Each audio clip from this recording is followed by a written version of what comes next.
خۆشەویستانم ئەو کاتتان شاد. عەلەویەکان لە سووریادا لە سەدا 12 پێکهاتەی وڵاتەکە پێکدێنن. بەشار ئەسەد سەرۆکی سووریا بۆ خۆی عەلەویە.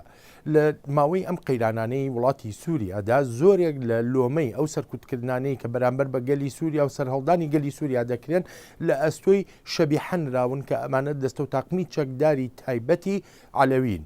بەڵام لە هەمان کاتیشدا باز لەوە دەکرێت کە عەلەویەکانیش لە سووریادا سەرکوت دەکرێن.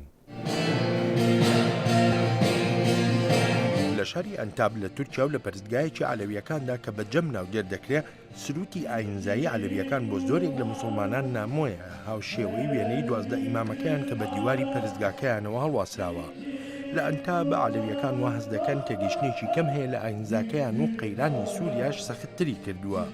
ڕێبەری ئەم جەمە حسێن کەسکین دەڵێت حکوومەتی تورکیا لایەکی گرتووە دژی عەلەویەکان. beklentiler içerisinde değiliz bu hükümet. Aşkaraya hükümeti Türkiye piştiwani li kê dikat li Sûriyada. Hikûmet birînekan daxurîniyet û kêşeke li Sûriyada betir dikat. Bunu da özellikle kaşıyıp duruyorlar. کەسکین گازەندەی هەیە و دەڵێ عەلەویەکان لە تورکیا دووچاری جەفا و مەینەتی دەبنەوە. Hükümetten biz umduğumuzu bulamıyoruz. Onlar Hikûmet bi cîwa zemanî li xwe hergiz guya be hîç şekilekî şekanman nada. ئەم جۆرە هەستە ڕنگدانەوەی ترسی عەلەویەکانە لە سووریا ئەگەر سەرۆکی سووریا بکەوێت کە خۆی عەلەویە و زۆرێک لە کەمایەتیەکان لەوانە کریسچیانەکان و دروزیەکان ترسیان لە باڵەدەستی سوننەکانە. ئەندامانی ئۆپۆزیسیۆن دەڵێن حکوومەتی سووریا وا سەیری سەرهەڵدانی گەلی سووریا دەکا کە یاخیبوونی سوننە ڕادیکاڵیەکانە و دەبێ عەلەویەکان بەرەنگاریان ببنەوە. لەم بازاڕەی شاری ئەنتاکیای نزیک سنووری سووریا قەیرانی سووریا باڵی بەسەر هەموو قسە و باسەکاندا کێشاوە. سەرێت دوزگان دوکاندارە و دەڵێت تورکیا ڕەوشی سووریای خراپتر kردووە.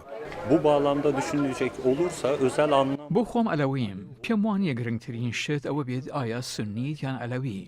پێوەستە مەساڵەکە سەبارەت بە بەهای مرۆڤ بێت.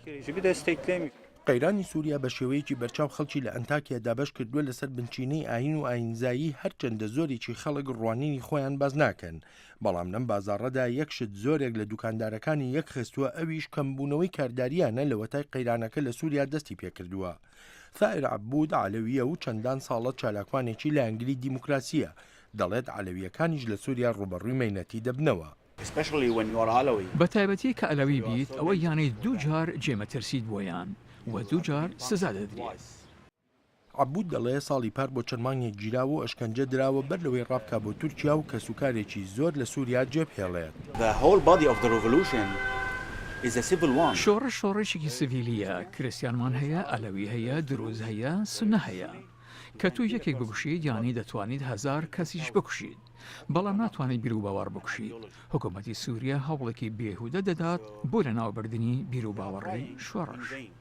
عەبود دەڵێت شۆڕشی سووریا شۆڕشێکی ئاینی یان نەژادی نییە بەڵکو شۆڕشی ڕووخاندنی دیکتاتۆرێکە و دەشڵێت هیوادارە بگەڕێتەوە بۆ سووریایەکی ئازاد.